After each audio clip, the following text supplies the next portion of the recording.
Just a warning today. This episode is probably not suited for children, although I don't think any adults will be too terribly offended. Actually, some might be, but I don't intend to say anything that would be offensive. We'll see what happens, but I don't think so. In any case, we're going to be talking about Charles Bukowski, and that's why I suggest that maybe you not have children listen. But Charles Bukowski was a poet.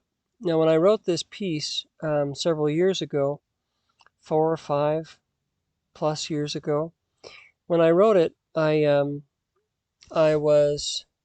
just sat down to say something. I didn't intend to write a poem. I was kind of surprised that it came out as a poem, even though I was talking about a poet. Um, and it was a period where, for about 3 months, I wrote a poem every day. But I actually didn't set out to write poems. I just sat down to say something every day, and it always came out as a poem. And I guess that was where I learned that I was a poet. In any case, I had written poetry in the past before that, but I didn't realize how kind of ingrained it was in my nature. In any case, I often don't talk about the fact that my work is poetry, because the minute you say that it is the minute that everybody says, "Oh, I don't read poetry," or "I'm not interested in poetry," and I think that's a mistake, because you might miss out on something that's being said that's important. But I do understand it, because so much of the poetry is I can't think of the word, pith, like the foamy stuff on top of a beverage. So much of it is empty or whiny, shallow. And it's not the preferred mode of expression today, unless it's in a song, and a good song, right? So anyways, what was I going to say about Charles Bukowski? Now, the interesting thing, the reason when I wrote this, I was thinking about, I'd been listening I came across Charles on YouTube, and I'd been listening to a bunch of his poems, and then I watched a biography about him, and I was very fascinated by him, because he was so much like me, and yet so much not like me. Um, and yet I almost trusted him more than many of the people who I would have considered to be my closest friends in the past. Well, I shouldn't say that. I don't distrust my friends, but I do distrust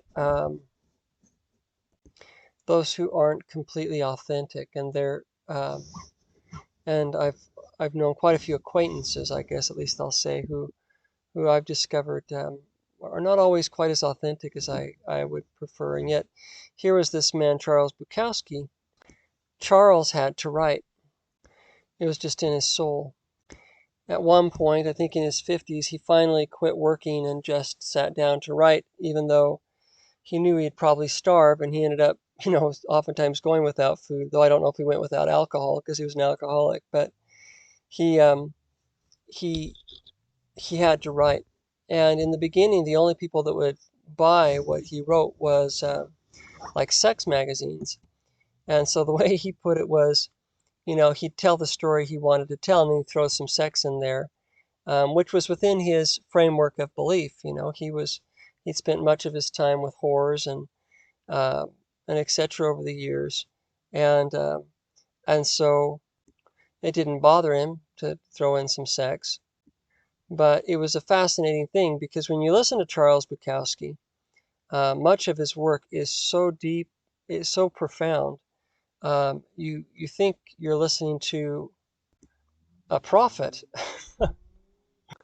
a sage, one of the great and deep thinkers of our time, and a deeply compassionate and loving person. And I felt very much a kindred with him, and yet not at the same time. So it was a paradox. And yet I almost preferred his brash and even lewd candor to the falseness that I have so often encountered among the supposedly religious or spiritual. Now, one last caveat before we start the little piece. At the time that I wrote this, I did not realize quite how bad some of his stuff is, in the sense of being sexually explicit. The poems I had listened to when I wrote this were actually some of his deeper stuff. Later on, I listened to, or I found some stuff that was not really too appealing to me at all because it was just too explicit. So I don't know that I would have written this, that I would write the same poem today, knowing him a little better. And with that said, that doesn't diminish the fact that I still feel a deep kinship with him and resonate so deeply with much of what he said. All right, so here we go. This is Charles Bukowski by Jonathan McCormick. Charles Bukowski, what a perfectly wicked man.